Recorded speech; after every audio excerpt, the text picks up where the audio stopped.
mga butang sa kalibutan,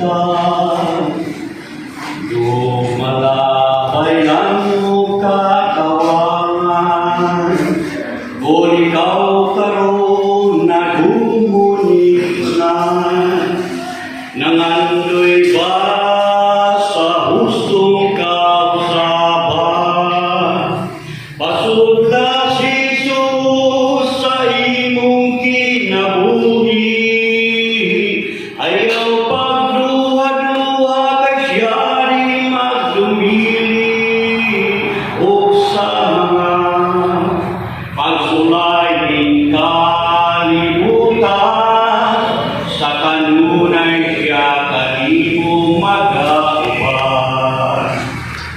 Kung nawagtangan ka sa paglaom, siya nagahulak kanimo karon.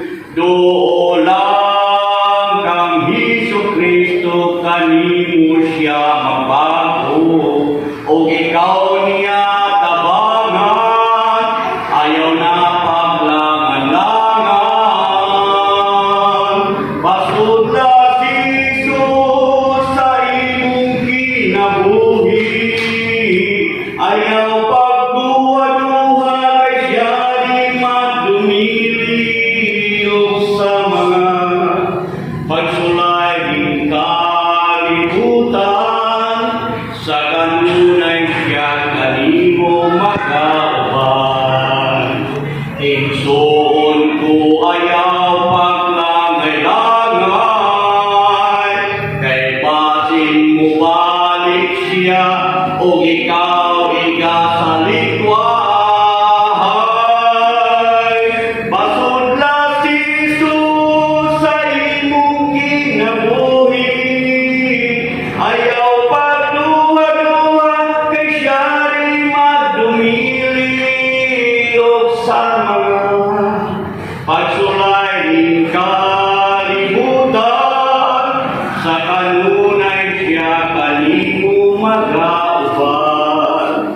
Sa kanunay siya kanimo mag-auban.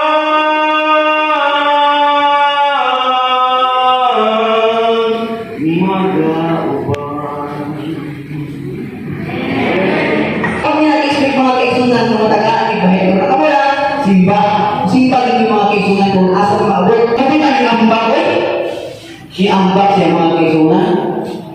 Nagpakamatay ko, no? Sumusa yung hipon sa ilalim sa dagat mga kaisunan. Bisanan niya ang mga isda. Sa diha, pagsanan niya sa mga isda mga kaisunan, ilan kita daw kung sa ako wala ipapasol mga kaisunan. Kaya ang mga isda ninatulog. Ang punto mga kaisunan, samtang akong mga sul mga kaisunan, kung ang akong ipaon mo ang pulong sa Diyos, hinakot ka nato mga kaisunan na why